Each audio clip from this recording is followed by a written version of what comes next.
The 1 Year Bible, NRSV, Catholic Edition. October 3rd. Jeremiah chapter 35. The Rechabites commended. The word that came to Jeremiah from Yahweh in the days of King Jehoiakim, son of Josiah of Judah. Go to the house of the Rechabites and speak with them, and bring them to the house of Yahweh into one of the chambers, and then offer them wine to drink. So I took Jaazaniah, son of Jeremiah, son of Habazaniah, and his brothers, and all his sons, and the whole house of the Rechabites.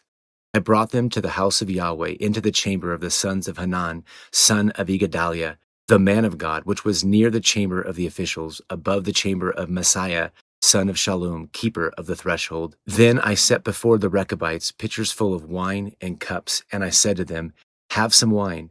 But they answered, "We will drink no wine, for our ancestor Jonadab, son of Rechab, commanded us, 'You shall never drink wine, neither you nor your children, nor shall you ever build a house or sow seed, nor shall you plant a vineyard or even own one, but you shall live in tents all your days, that you may live many days in the land where you reside.' We have obeyed the charge of our ancestor Jonadab, son of Rechab, in all that he commanded us, to drink no wine all of our days, ourselves, our wives, our sons, or our daughters, and not to build houses to live in. We have no vineyard or field or seed, but we have lived in tents and have obeyed and done all that our ancestor Jonadab commanded us. But when King Nebuchadnezzar of Babylon came up against the land, we said, 'Come, and let us go to Jerusalem for fear of the army of the Chaldeans and the army of the Arameans.' That is why we are living in Jerusalem." Then the word of Yahweh came to Jeremiah. "Thus says Yahweh of hosts, the God of Israel, go and say to the people of Judah and the inhabitants of Jerusalem, 'Can you not learn a lesson and obey my words?' says Yahweh. The command has been carried out that Jonadab, son of Rechab, gave to his descendants to drink no wine, and they drink none to this day, for they have obeyed their ancestors' command. But I myself have spoken to you persistently, and you have not obeyed me. I have sent to you all my servants the prophets, sending them persistently, saying, 'Turn now, every one of you, from your evil way, and amend your doings, and do not go after other gods to serve them. And then you shall live in the land that I gave to you and your ancestors.' But you did not incline your ear or obey me. The descendants of Jonadab, son of Rechab, have carried out the command that their ancestors gave them, but this people has not obeyed me. Therefore, thus says Yahweh, the God of hosts, the God of Israel, I am going to bring on Judah and all the inhabitants of Jerusalem every disaster that I have pronounced against them, because I have spoken to them and they have not listened. I have called to them and they have not answered." But to the house of the Rechabites, Jeremiah said, "Thus says Yahweh of hosts, the God of Israel, because you have obeyed the command of your ancestor Jonadab and kept all his precepts and done all that he commanded you, therefore, thus says Yahweh of hosts, the God of Israel, Jonadab, son of Rechab, shall not lack a descendant to stand before me for all time." Jeremiah chapter 36. The scroll read in the temple. In the 4th year of King Jehoiakim, son of Josiah of Judah, this word came to Jeremiah from Yahweh. "Take a scroll and write on it all the words that I have spoken to you against Israel and Judah and all the nations, from the day I spoke to you, from the days of Josiah until today. It may be that when the house of Judah hears all the disasters that I intend to do to them, all of them may turn from their evil ways, so that I may forgive their iniquity and their sin." Then Jeremiah called Baruch, son of Neriah, and Baruch wrote on a scroll at Jeremiah's dictation all the words that Yahweh had spoken to him. And Jeremiah ordered Baruch, saying, "I am prevented from entering the house of Yahweh. So you go yourself, and on a fast day, in the hearing of the people in Yahweh's house, you shall read the words of Yahweh from the scroll that you have written at my dictation. You shall read them also in the hearing of all the people of Judah who come up from their towns. It may be that their plea will come before Yahweh, and that all of them will turn from their evil ways, for great is the anger and wrath that Yahweh has pronounced against this people." And Baruch, son of Neriah, did all that the prophet Jeremiah ordered him about reading from the scroll the words from Yahweh in Yahweh's house. In the 5th year of King Jehoiakim, son of Josiah of Judah, in the 9th month, and all the people who came from the towns of Judah to Jerusalem proclaimed a fast before Yahweh. Then, in the hearing of all the people, Baruch read the words of Jeremiah from the scroll in the house of Yahweh, in the chamber of Gemariah, son of Shaphan, the secretary, which was in the upper court at the entry of the new gate of Yahweh's house. The scroll read in the palace. When Micaiah, son of Gemariah, son of Shaphan, heard all the words of Yahweh from the scroll, he went down to the king's house into the secretary's chamber, and all the officials were sitting there: Elishama, the secretary, Delaiah, son of Shemaiah, Gemariah, son of Shaphan, Zedekiah, son of Hananiah, and all the officials. And Micaiah told them all the words that he had heard when Baruch read the scroll in the hearing of the people. Then all the officials sent Jehudi, son of Nethaniah, son of Shelemiah, son of Cushi, to say to Baruch, "Bring the scroll that you read in the hearing of the people, and come." So Baruch, son of Neriah, took the scroll in his hand and came to them. And they said to him, "Sit down and read it to us." So Baruch read it to them. When they heard all the words, they turned to one another in alarm and said to Baruch, "We certainly must report all these words to the king." Then they questioned Baruch, "Tell us, how did you write all these words? Was it at his dictation?" Baruch answered them, "He dictated all these words to me, and I wrote them with ink on the scroll." Then the officials said to Baruch, "Go and hide, you and Jeremiah, and let no one know where you are." Jehoiakim burns the scroll. Leaving the scroll in the chamber of Elishama, the secretary, they went to the court of the king, and they reported all the words to the king. Then the king sent Jehudi to get the scroll, and he took it from the chamber of Elishama, the secretary. And Jehudi read it to the king and all the officials who stood beside the king. Now the king was sitting in his winter apartment. It was the 9th month, and there was a fire burning in the brazier before him.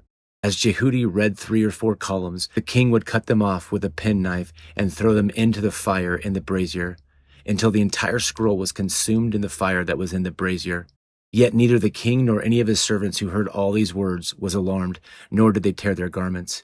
Even when Elnathan and Delaiah and Gemariah urged the king not to burn the scroll, he would not listen to them. And the king commanded Jerahmeel, the king's son, and Sariah, son of Azriel, and Shelemiah, son of Abdiel, to arrest the secretary Baruch and the prophet Jeremiah, but Yahweh hid them.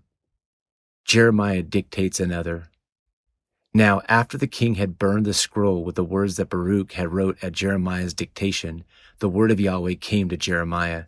"Take another scroll and write on it all the former words that were in the first scroll, which King Jehoiakim of Judah has burned. And concerning King Jehoiakim of Judah, you shall say, Thus says Yahweh, you have dared to burn this scroll, saying, Why have you written in it that the king of Babylon will certainly come and destroy this land, and will cut off from it human beings and animals? Therefore, thus says Yahweh concerning King Jehoiakim of Judah, he shall have no one to sit upon the throne of David, and his dead body shall be cast out to the heat by day and the frost by night. And I will punish him and his offspring and his servants for their iniquity. I will bring on them and on the inhabitants of Jerusalem and on the people of Judah all the disaster with which I have threatened them, but they would not listen." Then Jeremiah took the scroll and gave it to the secretary Baruch, son of Neriah, who wrote on it at Jeremiah's dictation all the words of the scroll that King Jehoiakim of Judah had burned in the fire, and many similar words were added to them. Song of Solomon, chapter 5. I come to my garden, my sister, my bride. I gather my myrrh with my spice. I eat my honeycomb with my honey. I drink my wine with my milk.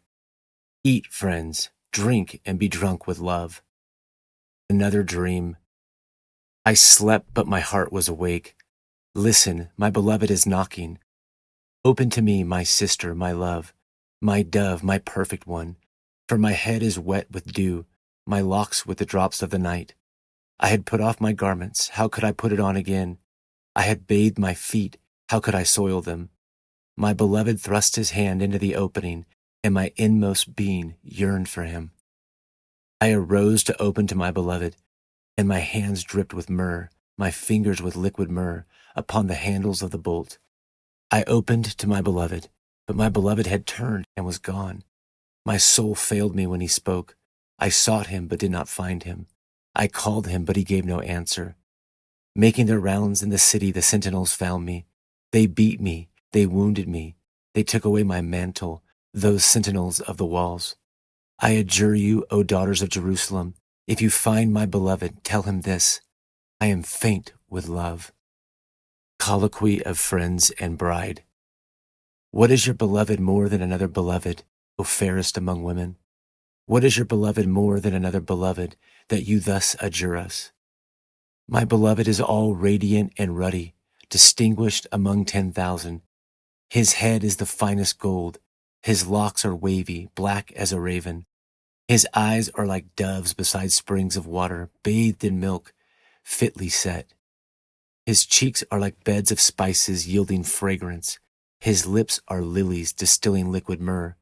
His arms are rounded gold set with jewels.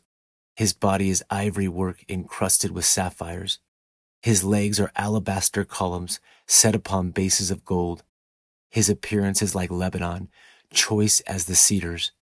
His speech is most sweet, and he is altogether desirable. This is my beloved, and this is my friend, O daughters of Jerusalem. Ephesians chapter 5. Therefore be imitators of God as beloved children, and live in love, as Christ loved us and gave himself up for us, a fragrant offering and sacrifice to God. Renounce pagan ways. But fornication and impurity of any kind, or greed, must not even be mentioned among you, as is proper among saints. Entirely out of place is obscene, silly, and vulgar talk, but instead let there be thanksgiving. And be sure of this, that no fornicator or impure person, or one who is greedy, that is, an idolater, has any inheritance in the kingdom of Christ and of God.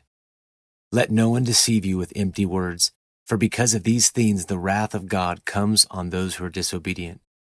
Therefore, do not be associated with them. For once you were darkness, but now in the Lord you are light.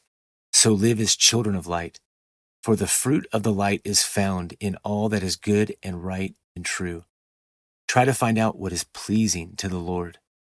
Take no part in the unfruitful works of darkness, but rather expose them. For it is shameful even to mention what such people do secretly. But everything exposed by the light becomes visible, for everything that becomes visible is light. Therefore it says, Sleeper, awake, rise from the dead, and Christ will shine on you. Be careful then how you live, not as unwise people, but as wise, making the most of the time because the days are evil. So do not be foolish, but understand what the will of the Lord is. Do not get drunk with wine, for that is debauchery, but be filled with the Spirit, as you sing psalms and hymns and spiritual songs among yourselves, singing and making melody to the Lord in your hearts, giving thanks to God the Father at all times and for everything, in the name of our Lord Jesus Christ. The Christian household. Be subject to one another out of reverence for Christ. Wives, be subject to your husbands as you are to the Lord. For the husband is the head of the wife, just as Christ is the head of the church, the body of which he is the Savior. Just as the church is subject to Christ, so also wives ought to be in everything to their husbands. Husbands, love your wives, just as Christ loved the church and gave himself up for her, in order to make her holy by cleansing her with the washing of water by the word, so as to present the church to himself in splendor, without a spot or wrinkle or anything of the kind. Yes, so that she may be holy and without blemish. In the same way, husbands should love their wives as their own bodies. He who loves his wife loves himself. For no one ever hates his own body, but he nourishes and tenderly cares for it, just as Christ does for the church, because we are members of his body. For this reason, a man shall leave his father and mother, and he be joined to his wife, and the two will become one flesh. This is a great mystery, and I'm applying it to Christ and the church. Each of you, however, should love his wife as himself, and a wife should respect her husband. Thanks for joining us for today's reading of the 1 Year Bible. If you enjoyed this video, click the like button and subscribe to the Flame Keepers YouTube channel. Also, let us know your thoughts about today's reading by leaving us a comment below.